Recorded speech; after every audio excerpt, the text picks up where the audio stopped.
Okay, so today is the 29th of June 2021, exactly 3 months after doing my CBT, which I did on the 30th of March.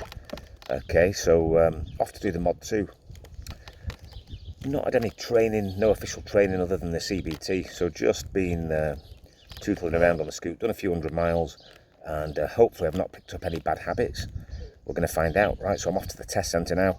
Hopefully they'll let me keep the camera, the helmet cam running, and I'm going to try and film the whole thing. So fingers crossed. All right. Okay, so on the way to the test centre. If you've watched my Mod 1 videos, you'll recognise this route. We're in Stockport. Well, we're coming off the roundabout and we're just heading up the road here. And it's funny, when you're on the way to the test, you're thinking of the ride that you're doing, and you're thinking, you know, of all the little things that could be marked down as errors. So you're kind of thinking about everything on the way there. And the more you think about it, the more you start to play things through in your mind and, you know, magnify all the errors. But we're pulling up to the test centre now, just going to turn right down here. And if you're local, you'll recognise this.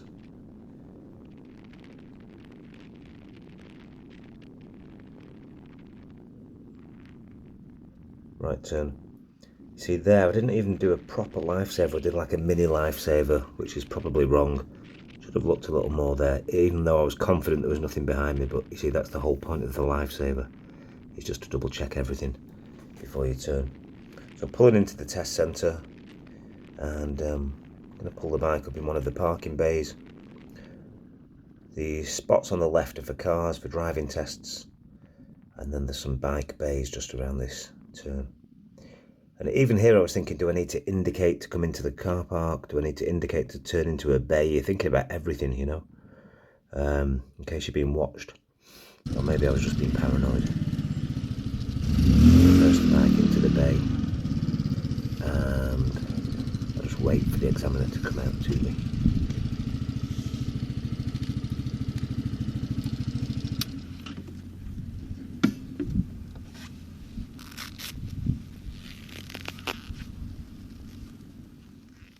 Okay guys, so I've arrived at the test centre and just waiting for the examiner to come out. At least it's a beautiful sunny day today, so I don't need to worry about the rain, which is good. And not feeling too nervous. Had a pretty safe ride here. Just trying to stick to all the rules and the correct protocols, but it's just whether nerves gets the better of you now. All right, so 30-minute road ride. Wish me luck, and yeah, fingers crossed. Little view of the testing area for the Mod 1s. Of course today Mod 2 is the road ride, but that guy's doing his Mod 1 there. And just to give you an idea. Okay, so here we go. I'm on the bike and I'm waiting for the test to start. You see the examiner there on the left. He's just mounting his bike now. He's been putting his hats and gloves on. He gives me the signal to proceed when I'm ready. So I've got the Bluetooth earpiece in. It's one way. I can hear him, but I can't talk back to him. So doing my observations, off we go. And it's funny because, you know, you're worrying here about whether you indicate even within their car park or not. Are you being judged on that or not? I didn't indicate and it wasn't a problem. So we're heading out of the test centre, and yeah, we've done all the paperwork. So you go into the office, you've got to take your 4 pieces of paperwork, which are your CBT certificate, your theory test certificate, your Mod 1 certificate, and your driving licence. Then you have the show me, tell me questions. I'm going to tell you more about them in a few minutes. But we're leaving the test centre here, and the examiner would have said at the junction, take the left-hand turn, or something to that effect. You can see there I'm just peeping and creeping. I've got the parked van on the right and on the left. So I'm just creeping forwards, making sure that everything's safe. And then off we go up the road. And I think the next instruction here was at the lights, at the traffic lights, take a left. At the traffic lights, take a left. Or something like that. It might have been at the junction, take a left. But very simple, straightforward instructions that you listen to on the earpiece.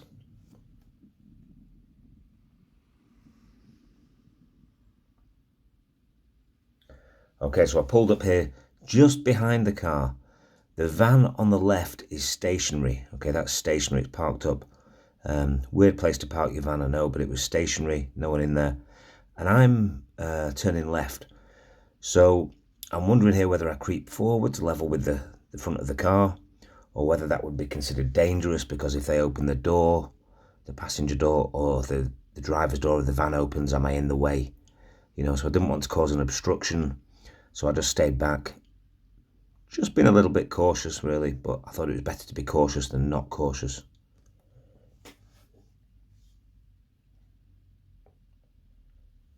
Just waiting for the lights to change.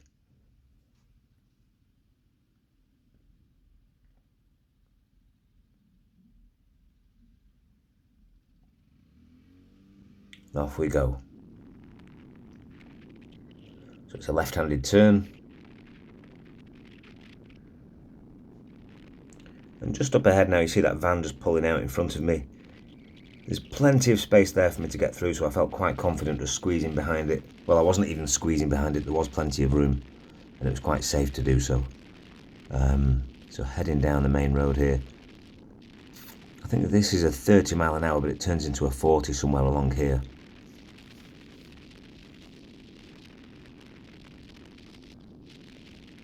So as we go through the test, I'm going to try and identify the things that I got wrong.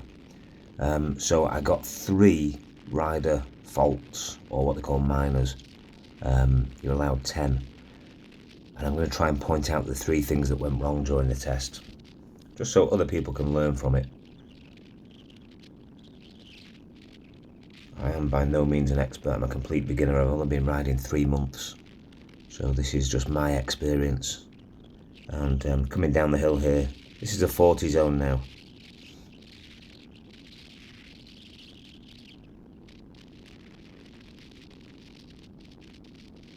So one of the things that I lost a point for, 2 bikers there on the right, you see that they're heading back to the test centre on the way back. He's obviously just finished his test. But yeah, one of the things I got the deduction for, the rider fault, or the minor, was actually riding too slow in certain areas. So not riding at the appropriate speed, I think was how he termed it. But say it was a 40 mile an hour zone and I'm doing 33, or it was a 30 zone and I'm doing 23. I was just being extra cautious because I didn't want to risk going over the speed limit with a very sensitive throttle on these Royal alloys. You know, they can zoom forward pretty quickly. The acceleration is good, so I was being extra careful. But I lost a point. You know, I got a minor for it. So heading up the hill here, speed camera.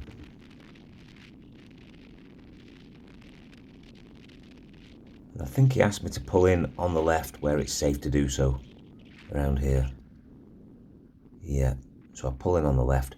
You can see there I'm actually in a cycle lane, which is fine. And they do give you confirmation that it's okay to pull up in the cycle lane. So that's not a problem. Now I think, if I'm not mistaken, this is the hill start because we're facing uphill. Now on an automatic scooter it's dead straightforward. You've got no clutch to worry about, no brake. You're just holding the rear brake as you accelerate off, easing off the brakes. So very, very straightforward. So I was just focusing here on observations, lifesavers, making sure that the traffic was clear.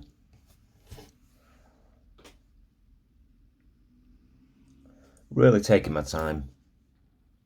I'm looking in the mirror, I'm doing a big over-the-shoulder check, very deliberate so that you can see that.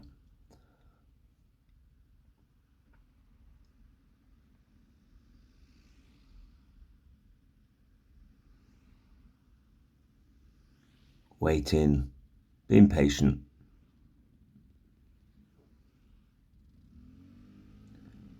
And off we go, we're safe. And I think the next instruction was, if I remember rightly, it was turn left.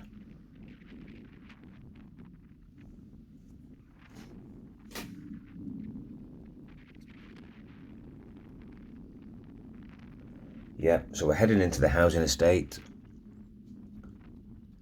And then another left. And I was just very conscious here of my speed, very residential area. I think there may have been a 20-mile-an-hour zone along here. There's certainly one later on, which I'll highlight when we get to. Now, one of the other things I lost a point for was when we did a left turn, I took the corner a little bit wide and veered out to the right, apparently. I'm not sure where it was. I'm going to try and pick it up as we go through the video. So look out for that. So here, you see ahead there, we've got the learner driver in the car. I think they're trying to do a little bit of parallel parking there, reverse parking. And I was very safety conscious that the car could shoot forward, so I just held back, let them park up, let the road clear, and then off I went. So heading up the road, and not familiar with these roads either. Okay, brand new area for me this.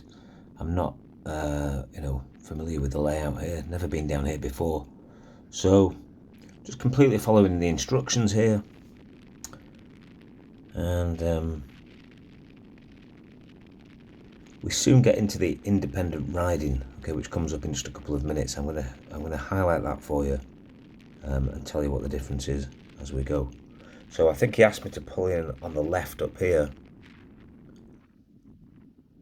behind the parked car. Yeah. So the instruction is something like pull in behind the parked car, get quite close to it, as close as you can, safely. Something along those lines.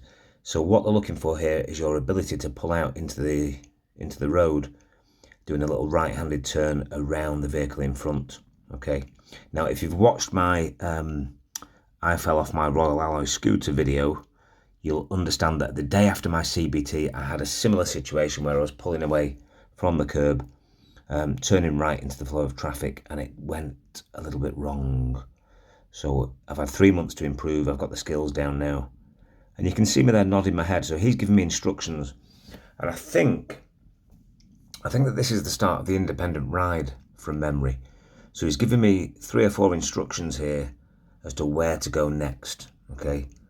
I think it was up to the top, turn left, at the traffic lights, turn right, at the mini roundabout, straight ahead, something like that.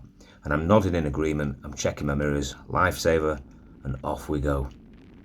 So basically the independent ride is just, they give you a series of instructions which you have to try and remember and follow to get to a certain destination.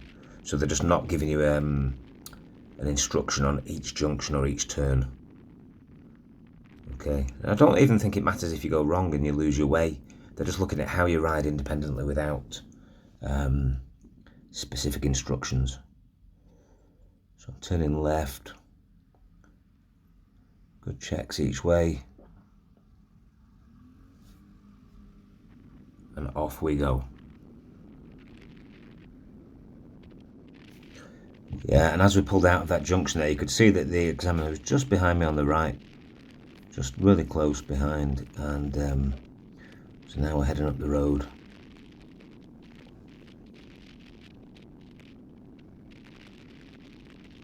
And I think we're still on the, we're on the independent riding section here. So we come up to the lights, and he did stress it wasn't the lights with the Pelican Crossing, it was the lights, the main set of traffic lights after the Pelican Crossing, which we're approaching now. And the instruction here was to turn right. Now, there's a van pulling out ahead. You see that van pulling out there? He's just reversing into his drive. And at the traffic lights, the right-handed turn is very, very sharp. It almost doubles back on itself. Now look out for the guy on the bike that's carrying the 8-foot plank of wood. Absolute legend. Watch this.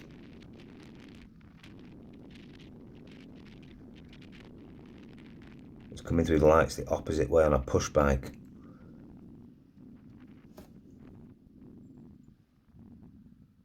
So I'm waiting for the traffic, and here he comes. Look at that.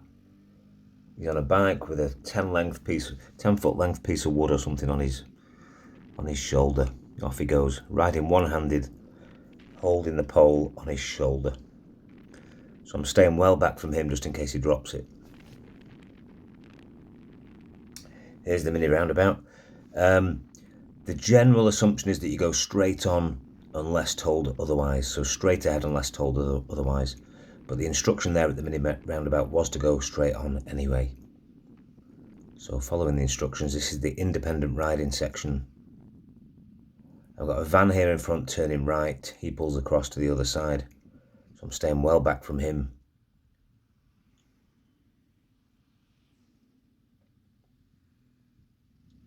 Observations.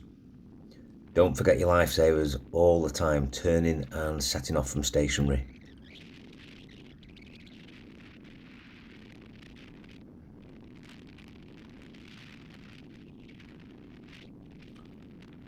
So I think here, yeah, asked me to pull in on the left when it's safe to do so. Not sure what the purpose of this one was, because it's not the hill start, it's not the parked car pulling out from behind the stationary vehicle. I think it's just so that they can see that you can pull in and out from the curb safely several times.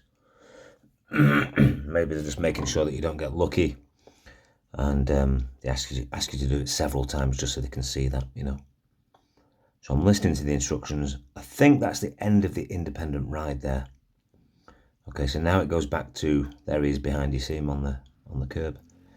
Now it goes back to individual instructions for each junction or each turn. Okay, so we're back to just following to the instructions, listening to what he's saying,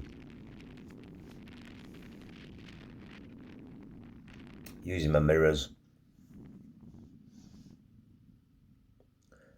So now we do a little right-handed turn here at the roundabout, and we're heading to this housing estate. Now up here there's a 20-mile-an-hour limit. Okay, it's a 20 limit.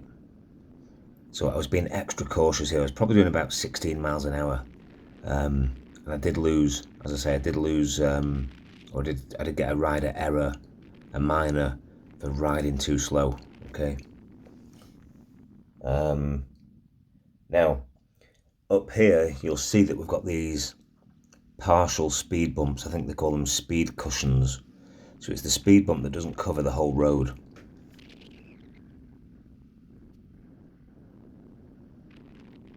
Keep an eye out for them.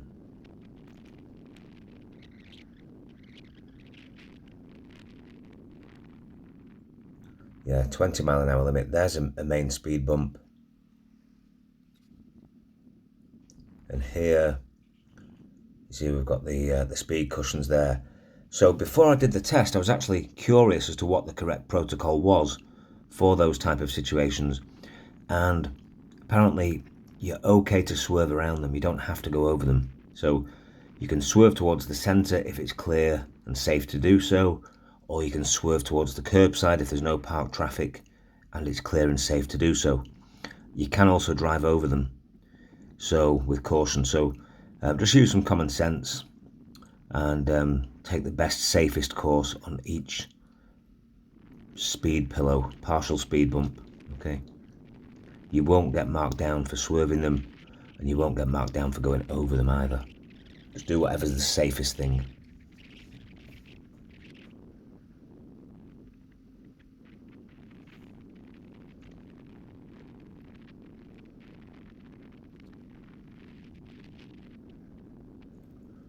Just been really, really careful.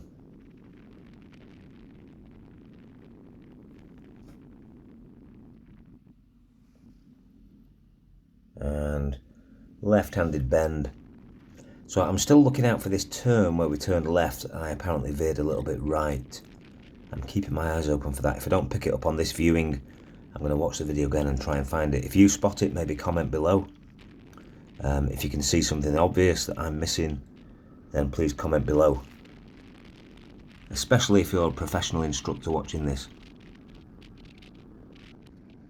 Okay, so we're heading up the street, and again, I'm completely unfamiliar with this area. I think it's the area of Horton Green near Denton in Greater Manchester, but completely unfamiliar with it, so it's all new to me. I don't even know the road layout, don't know what to expect, which kind of, you know, adds a little bit of an edge to it, I guess. Would be easier if you knew the road layout for sure. So hopefully this video will help somebody else in a similar situation, maybe somebody who's going to test at the Stockport Centre, because I'm pretty sure that they use similar routes all the time, if not the same route. They've probably got several different routes that they use. So coming up to the roundabout again, there's lots of mini roundabouts here, and I through the roundabout.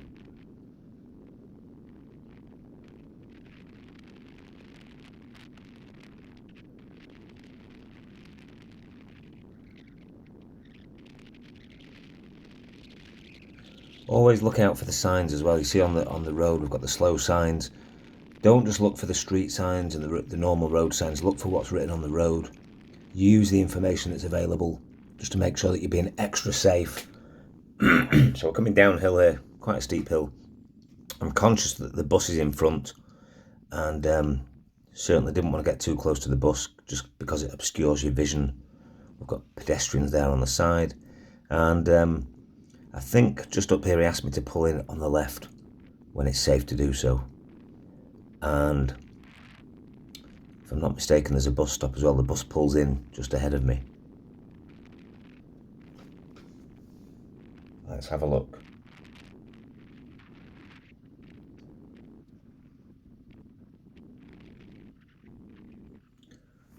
Yeah, so the bus comes to a standstill there.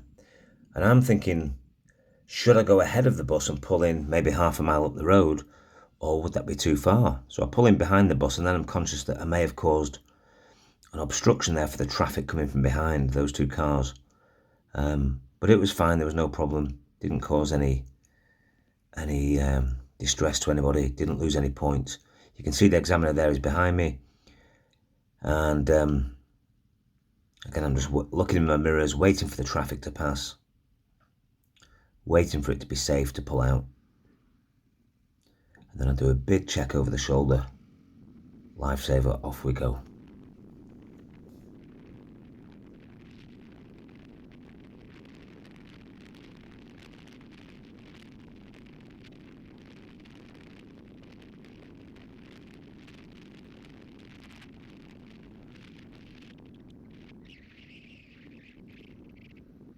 So,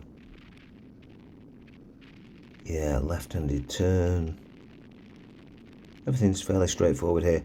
I think at this point I was feeling quite confident that, I'd not made any major errors. Might have made a couple of minors, but I wasn't too concerned. I was feeling fairly confident here.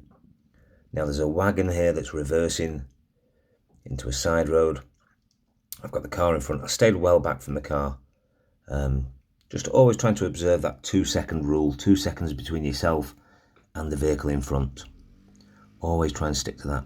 Again, observations, and don't worry about overdoing the observations. Do plenty of them.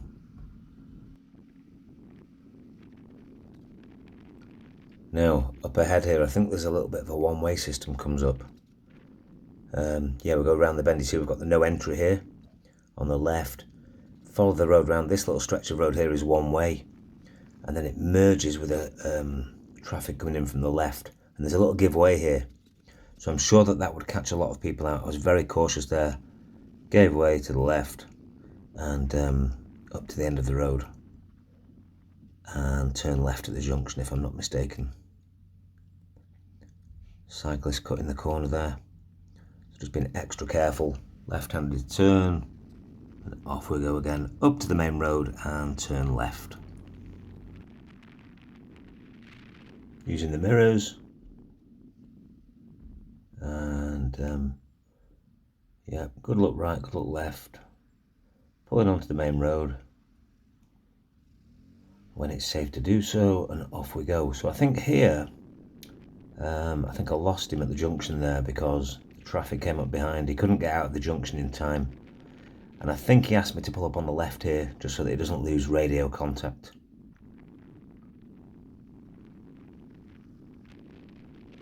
Yeah, pull up on the left when it's safe to do so. I pull in behind the car. The car pulls away, which I was quite grateful for, because it just gives me a little bit more room when I'm pulling out. And I wait for him, and you'll see now when I turn that he'll be behind me somewhere.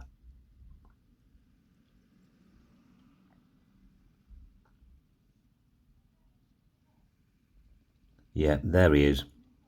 So he's caught up, and off we go. Okay, so he's probably told me to pull away from the curb when it's safe to do so. Again, I'm giving a good look at the traffic over my shoulder, using the mirrors. Always do that big look over the shoulder just to make sure that you've got a good sense of the the speed that the vehicles from behind are approaching at. Gives you a different perspective than just looking through the mirrors alone. Okay. Gap in the traffic, and off we go. So we're nearly there now. We're on our way back to the test centre, and we're dropping down the hill. Now, look out for the lanes here. We've got 2 lanes, and they both say straight ahead, okay? You'll see that on the road as we start coming up the hill. Both lanes say straight ahead. Now, very quickly it turns into a right-hand filter lane for the motorway slip road, and the left-hand lane becomes straight ahead. Excuse me. So,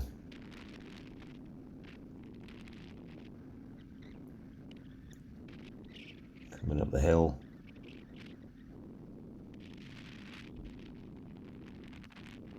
Now look on the road and you'll see the signs. And these road markings can be invaluable when you're on your test. So ahead only, and then just after these traffic lights, it changes from both lanes being ahead only to the filter lane. And I noticed it. I was being very observant, of course, just taking extra care. And there's a car coming up on my left-hand side, so I just managed to figure everything out, pull in on the left, behind the car, just before it slips into the motorway slip road there, the right-handed turn. Had I not been aware, that could have been a fail. You know, that could have caused me to fail the test there.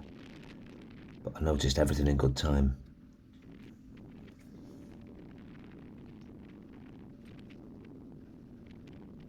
And now we're just coming up into the town centre of Denton in Greater Manchester. Now, look out for the cycle box, because this is where I lost a point, or should I say I got a minor rider fault, rider error. The lights changed and I stop in the green cycle box in front of the lights. I think it's up here.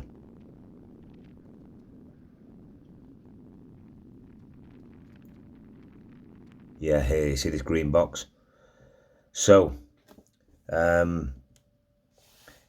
yeah, rider error for this. So stop it in the green box. Now, different people have different views. Are you allowed to stop in the green box or not? Are they for cyclists or are they for cyclists and motorcyclists? I wasn't sure, and I thought I was doing the right thing, but then I wasn't sure. But having checked it on the RAC website, it actually says if your vehicle has proceeded over the first white line at the time that the signal goes red, you must stop at the second white line, even if your vehicle is in the marked area, which kind of indicates that you are allowed to do it. But then Rule 178 of the Highway Code states that motorists, including motorcyclists, must stop at the first white line reached if the lights are amber or red, and should avoid blocking the way or encroaching on the marked area. So a little bit of a confusing one. What's your view? Is it open to interpretation, or is it clear cut? Is it black and white? Let me know. Do you pull up in the green cycle box, or do you avoid it? I'd be interested to know what other people think. Put your thoughts in the comments below. Again, especially if you're a professional instructor or even an examiner watching this, I'd like to know. Okay, so now we're heading down the road, heading back to the test centre now.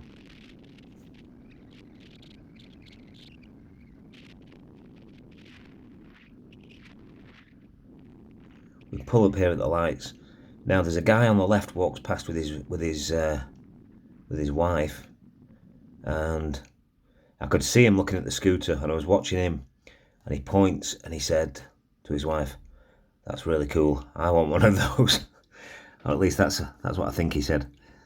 Maybe not, but it certainly looked like he was admiring the scoot from where I could see him. He's on the left.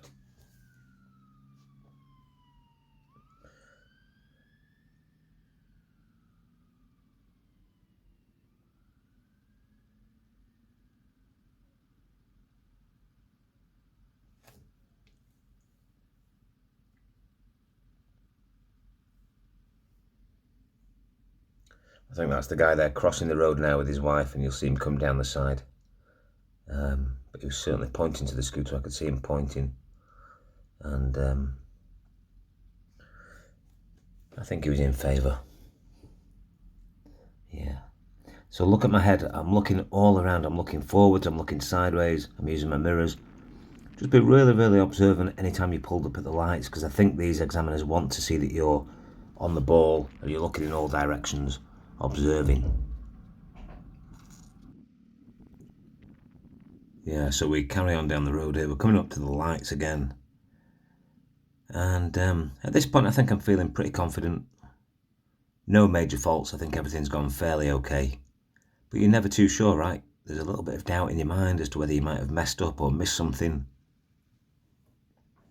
But again, I'm just using my mirrors, keeping calm, observing the traffic, observing the pedestrians.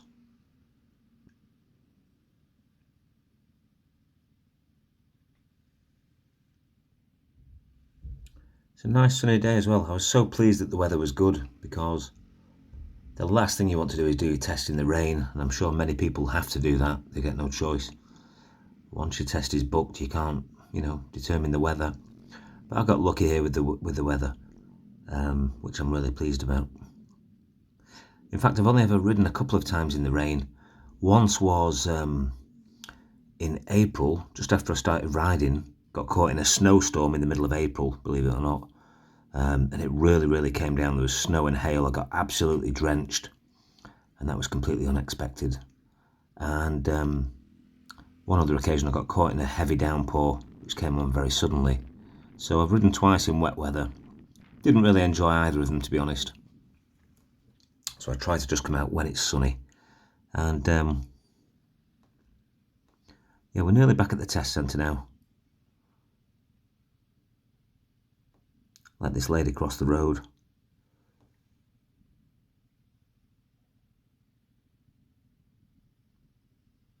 Again, just using the mirrors, being observant. So one thing I've not spoken about is the show me, tell me questions. Okay, they happen at the beginning of the test. You get asked 3 questions. Now, all of the questions and the answers are on .gov.uk.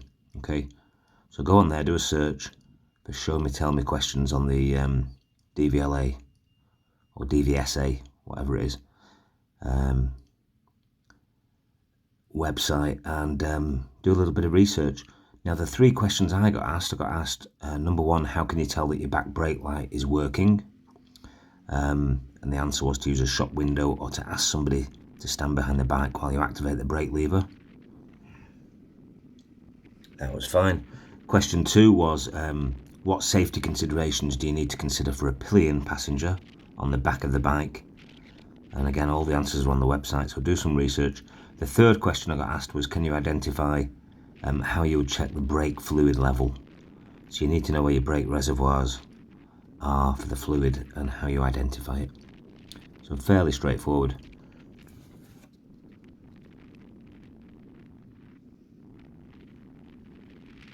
Okay.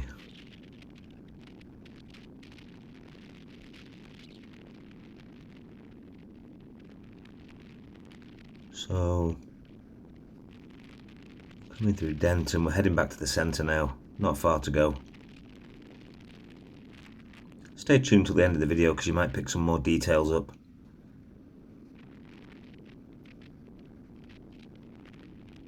So I've still not been able to identify this left-handed turn where I lost the other deduction, where I got the minor.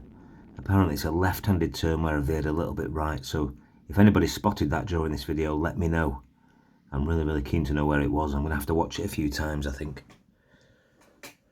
So where are we now? We're back at the lights where the mad, crazy cyclist came through, but we're coming from the opposite direction.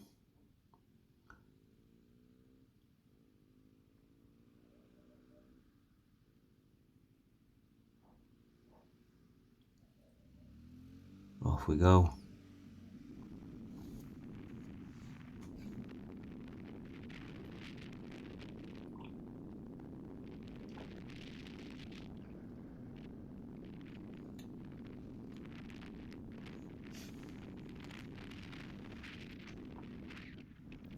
Yeah, so he's asked me to pull in here on the left. Not sure why this one was.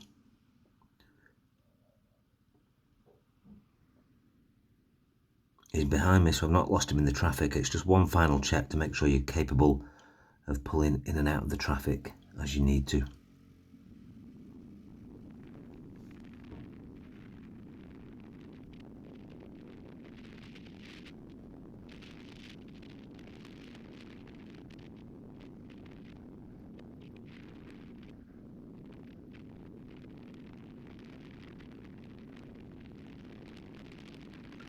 So, Mod 2, they always say that Mod 2 is easier than Mod 1, okay?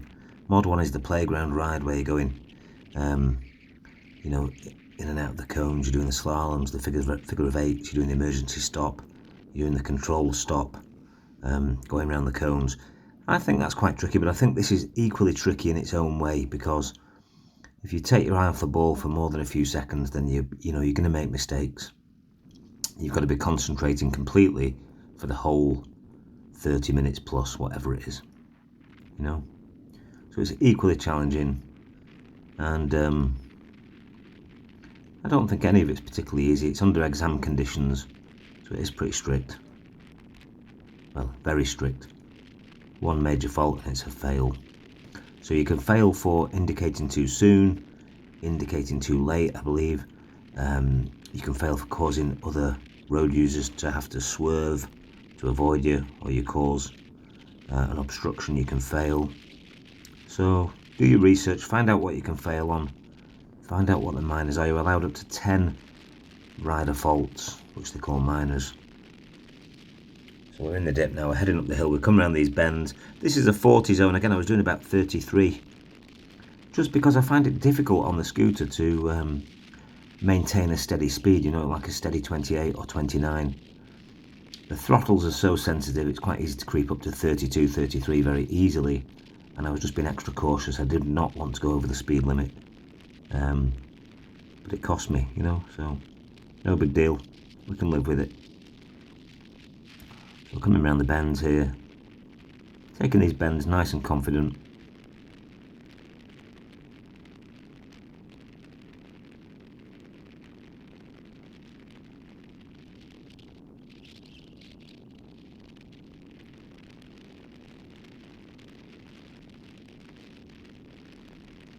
And we come back through the industrial area. The speed limit changes from a 40 down to a 30, just past here. Watching out for that van on the right there. And come around the bend, we take the right-handed turn back to the test centre at the lights. So guys, please subscribe. If you're enjoying my videos, please subscribe to the channel, because the more subscribers, the more I know that people are out there watching and enjoying, and it gives me a little motivation to keep making videos if you're enjoying them. Okay, leave your comments below. Leave your comments on this specific video if you've spotted anything that I haven't, or you've got any questions. And remember, I'm not a professional, okay? I'm just an amateur who's been riding for 3 months. So this isn't meant to be an instructional of any kind, it's just my experience, right? It's just showing my experience with the Mod 2 test. And what's funny is, you know, I actually didn't ask permission to film it. I just left the camera running. He didn't stop me, he didn't say no. So I was able to film it, and I hope it's been beneficial to somebody who's watching. So we're just coming down to the test centre now. Keep watching till the end.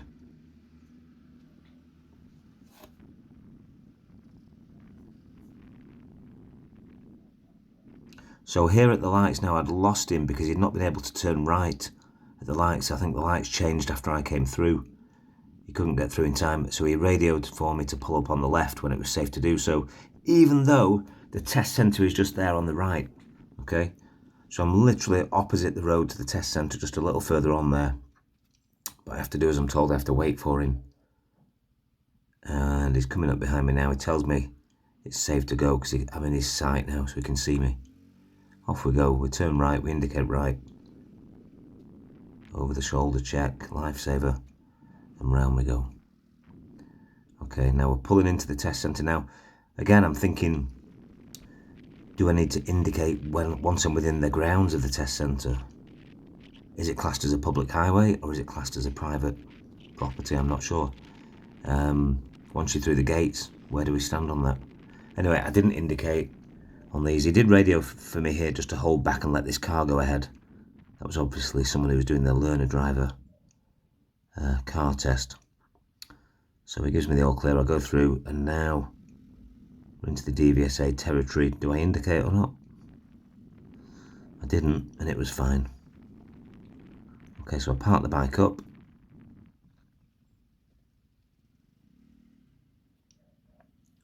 Everything straightforward. And again, I'm thinking, should I have been allowed to video this or not? So I actually left the camera running, turn the bike off, take the helmet off, and I just placed the helmet with the camera still running onto the footboards of the scooter.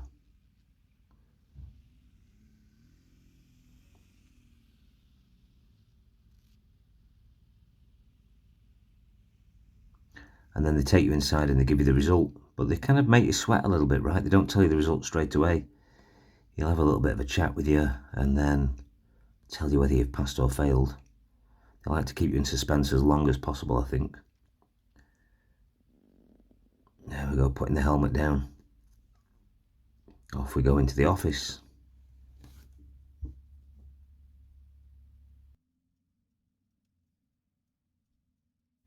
So 5 minutes later, I'm coming out of the office with my results. There's a guy pulled up in front of me there on a motorbike waiting for his test. We have a little bit of banter about scooters and bikes. And helmet on, gloves on. We're good to go. So, he's got the style, you've got the speed. Did I pass or did I fail? Well, I think you've gathered from watching the video I passed. 3 minor errors which I'm pleased with, so time to get those L plates off, guys. Check this out. Leaving the test centre. Do we ride home with the L plates or not? That's the question.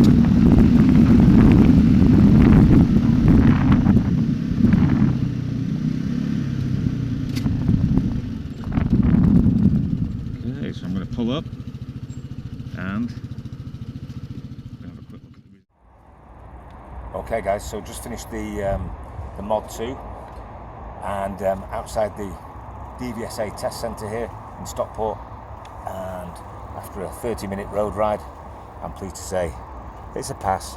Okay, so we've got the A1 restricted to 125 and automatic. All right, so that's cool. So the L plates can come off, I can carry a pillion passenger, and I can go on the motorway, any junctions if I need to, and it's all good.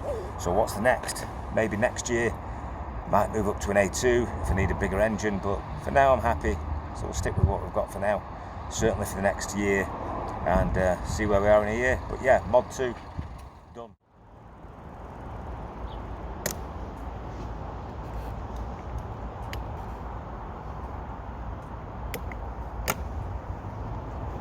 L plates off.